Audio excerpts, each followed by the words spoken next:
안녕하세요 여러분, 건강하게 잘 지내셨나요? 오늘은 6단원 다각형의 둘레와 넓이 수학책 116쪽과 117쪽을 공부해볼 차례입니다. 먼저 복습부터 해볼까요? 우리는 지난 시간에 둘레에 대해서 공부를 했었는데요. 둘레란 무엇이었죠? 사물이나 도형의 테두리와 그 길이를 얘기했었습니다. 그렇다면 정다각형의 둘레를 구하는 방법은 기억나나요?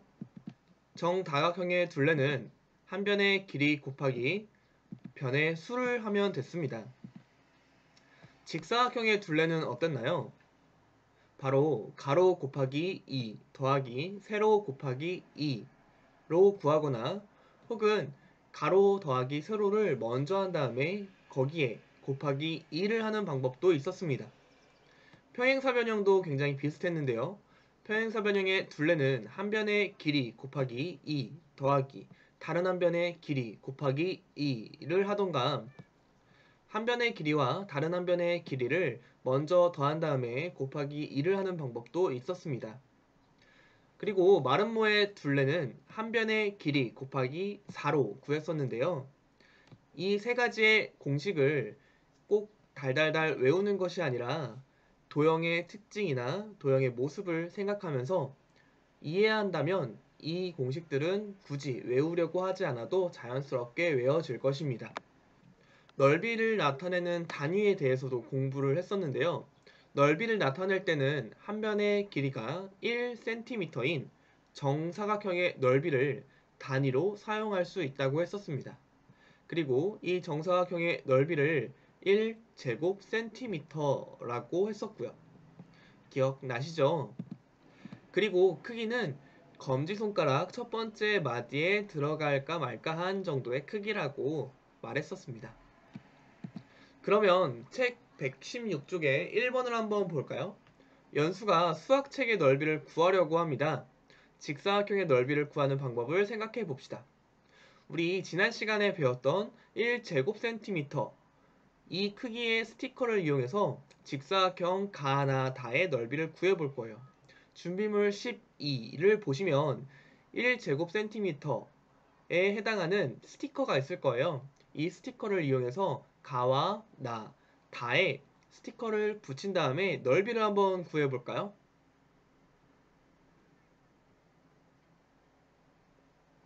다 구해보셨나요? 가 먼저 보겠습니다. 가에 스티커를 붙인 모양을 보면 다음과 같이 붙여져 있을 겁니다. 여러분도 선생님과 같이 붙이셨나요? 그러면 1제곱cm가 총 몇 개 들어가죠? 8개가 들어가죠. 가로 4줄, 세로 2줄이니까요. 그래서 가는 8제곱cm의 넓이를 가지고 있다라고 얘기해 주시면 되겠습니다. 나 같은 경우는 어떨까요? 나도 역시 스티커를 붙여보면 이렇게 붙일 수 있을 겁니다. 자, 1제곱cm가 총 몇 개 들어가나요?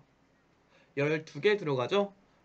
왜냐면 가로가 4줄, 세로가 3줄이니까요. 총 12개의 1제곱cm가 들어가니까 넓이는 12제곱cm다 라고 말할 수 있겠네요. 다 같은 경우는 이렇게 붙여져 있을 겁니다. 자, 총 몇 개 들어갔나요? 총 16개가 들어가는 것을 확인할 수 있을 겁니다. 가로 4줄과 세로 4줄이니까요. 4 곱하기 4 해서 총 16개의 1제곱cm가 들어갔고요. 그래서 넓이는 16제곱cm다 라고 말할 수 있겠습니다. 자, 그러면 이렇게 스티커를 붙이면서 넓이를 재는 거 어떠셨나요? 편하셨나요? 어떤 점이 불편했는지 한번 교과서에 써볼까요?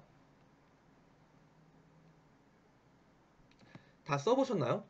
어떤 점이 불편했나요? 선생님은 번거롭고 시간이 꽤 오래 걸리더라고요. 그리고 크기가 커질수록 힘들어요. 많이 붙여야 되니까요. 귀찮기도 하고 번거롭고 시간이 오래 걸리고 크기가 커질수록 힘들고 이런 불편한 점이 있는데 그러면 직사각형의 넓이를 구할 때 이렇게 스티커 1제곱cm를 하나씩 붙여서 구하는 거 말고 다른 방법은 없을까요? 오늘은 이것에 대해서 공부해 보도록 하겠습니다. 오늘의 배운 문제입니다. 직사각형의 넓이를 구해봅시다. 자, 116쪽에 1번으로 다시 돌아와 보겠습니다. 이렇게 직사각형의 넓이를 스티커를 하나씩 다 붙여서 1제곱센티미터를 하나씩 다 붙여서 구하는 방법 말고 직사각형의 넓이를 조금 더 쉽게 구할 수 있는 방법은 없을까요? 우리가 스티커를 다 붙인 다음에 일일이 이 개수를 셌잖아요. 1제곱센티미터가 몇 개 들어가는지 일일이 셌었습니다. 그때 숫자를 셀 때 어떻게 셌었나요?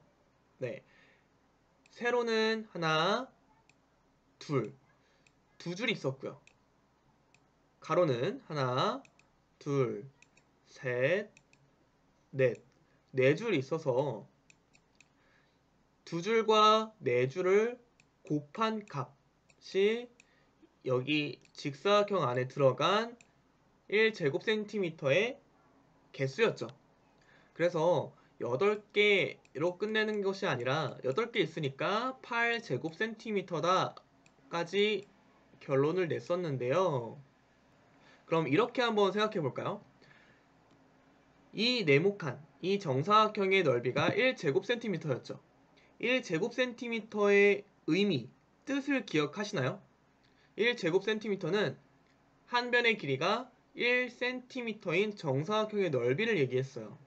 그렇다면 이 길이와 이 길이가 바로 1cm다 라는 얘기죠. 그렇다는 말은 1cm가 두 개 있다는 말이고, 다시 말해서 세로의 길이는 2cm다 라고 쓸 수 있겠죠. 마찬가지로 가로의 길이 역시 4cm다 라고 표현할 수 있겠죠.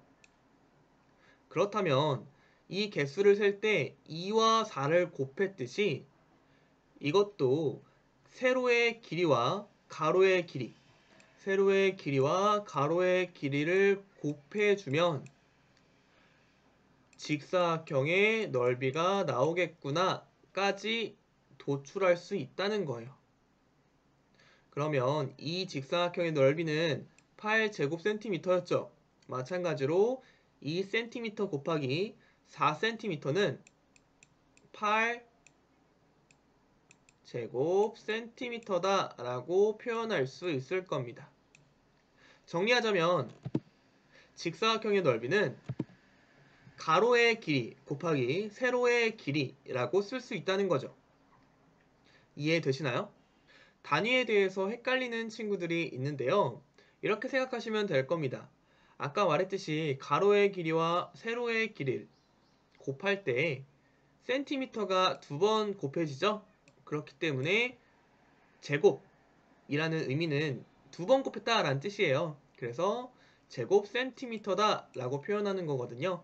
그래서 길이를 나타낼 때는 그냥 센티미터, 넓이를 나타낼 때는 센티미터를 두 번 곱했으니까 제곱 센티미터라고 표현해 주시면 될 거예요. 자, 다시 한번 정리하겠습니다. 직사각형의 넓이는 가로의 길이 곱하기 세로의 길이다 라고 말할 수 있습니다.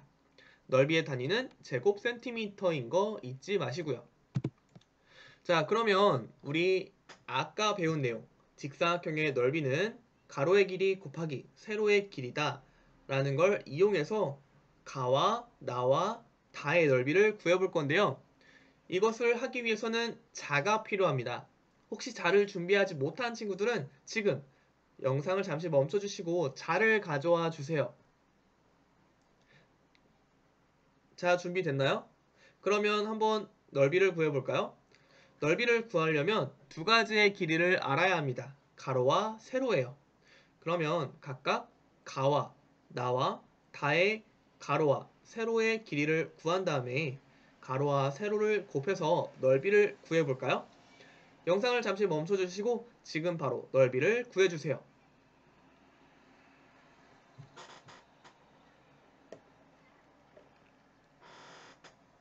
다 구해보셨나요? 가부터 봅시다. 가로 몇 센티미터인가요? 4cm가 나왔을 거예요. 세로는 2cm고요. 그럼 넓이는 가로와 세로를 곱한 값이라고 했으니까 4와 2를 곱하면 8제곱센티미터다 라고 말할 수 있겠네요. 나와 같은 경우는 가로가 4cm고요. 세로는 3cm로 나왔을 거예요. 그러면 넓이는 가로와 세로 곱한 값 4, 3, 12제곱센티미터다 라고 쓸 수 있겠네요. 단은 어떤가요? 가로 역시 4cm고요. 세로는 4cm였어요. 넓이는 4, 4, 16제곱센티미터다 라고 말할 수 있겠네요. 보니까 다 같은 경우는 정사각형이네요. 가로와 세로가 길이가 같으니까요. 네 변의 길이가 모두 같다는 얘기고 직사각형이라고 했으니까 모든 각이 직각이란 뜻이니까요. 정사각형이구나 까지 생각해 주셔도 좋을 것 같습니다. 그러면 직사각형의 넓이를 구하는 방법을 가로와 세로라는 용어를 사용해서 식으로 나타내 볼까요? 직사각형의 넓이는 가로 곱하기 세로다 라고 말할 수 있겠죠. 여기서 한 가지 더 알 수 있어요. 바로 정사각형의 넓이인데요. 정사각형의 넓이는 어떻게 구하면 좋을까요? 정사각형은 가로와 세로가 길이가 똑같죠. 그렇기 때문에 가로, 세로 구분하지 않고 그냥 한 변의 길이라고 표현해도 좋아요. 그래서 정사각형의 넓이는 한 변의 길이 곱하기 한 변의 길이라고 생각해 주시면 될 것 같아요. 한 변의 길이만 알면 둘레도 구할 수 있고요. 넓이도 구할 수 있는 것이 바로 정사각형이 되겠습니다. 자, 그러면 직사각형의 넓이를 구하는 방법과 정사각형의 넓이를 구하는 방법이 어떤 점이 같고 어떤 점이 다를 것인지 한번 여러분들이 교과서에 써보도록 해볼게요. 영상을 잠시 멈춰주시고 한번 써봐주세요. 다 써보셨나요? 어떤 점이 같고 어떤 점이 다른가요? 먼저 같은 점은 직각을 이루는 두 변을 곱하는 것이 같은 점이죠. 직사각형에서는 가로 곱하기 세로라고 표현하지만 정사각형의 넓이에서는 한 변의 길이 곱하기 한 변의 길이라고 표현할 수 있습니다. 그리고 차이점은 직사각형은 가로와 세로의 길이가 다르지만 그렇기 때문에 가로 곱하기 세로라고 쓰는 거겠죠. 하지만 정사각형은 두 변의 길이가 같기 때문에 한 변의 길이만 알아도 정사각형의 넓이를 구할 수 있습니다. 자, 그럼 연습을 한번 해볼까요? 3번입니다. 종이로 주어진 크기의 직사각형을 만들고 넓이를 구해봅시다. 자, 직사각형의 넓이를 구하는 거죠. 직사각형의 넓이 어떻게 구한다고요? 가로 곱하기 세로. 정사각형은 어떤가요? 정사각형도 한번 짚고 넘어갑시다. 정사각형은 한 변의 길이 곱하기 한 변의 길이였습니다. 그러면 가로가 21cm이고 세로가 27cm인 직사각형의 넓이는 몇일까요? 한번 구해볼까요?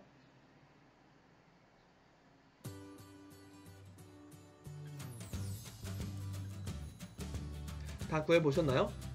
가로 곱하기 세로라고 했으니까 21 곱하기 27을 하면 되겠죠.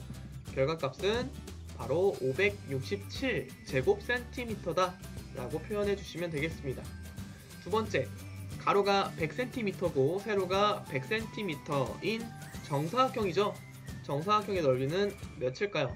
마찬가지로 가로 곱하기 세로라고 표현해도 틀린 말은 아니겠지만 우리는 한 변의 길이라고 표현하기로 했었으니까 한 변의 길이가 100cm인 정사각형이죠. 그러면 100 곱하기 100은 바로 10,000제곱센티미터다 라고 표현해 주시면 되겠습니다.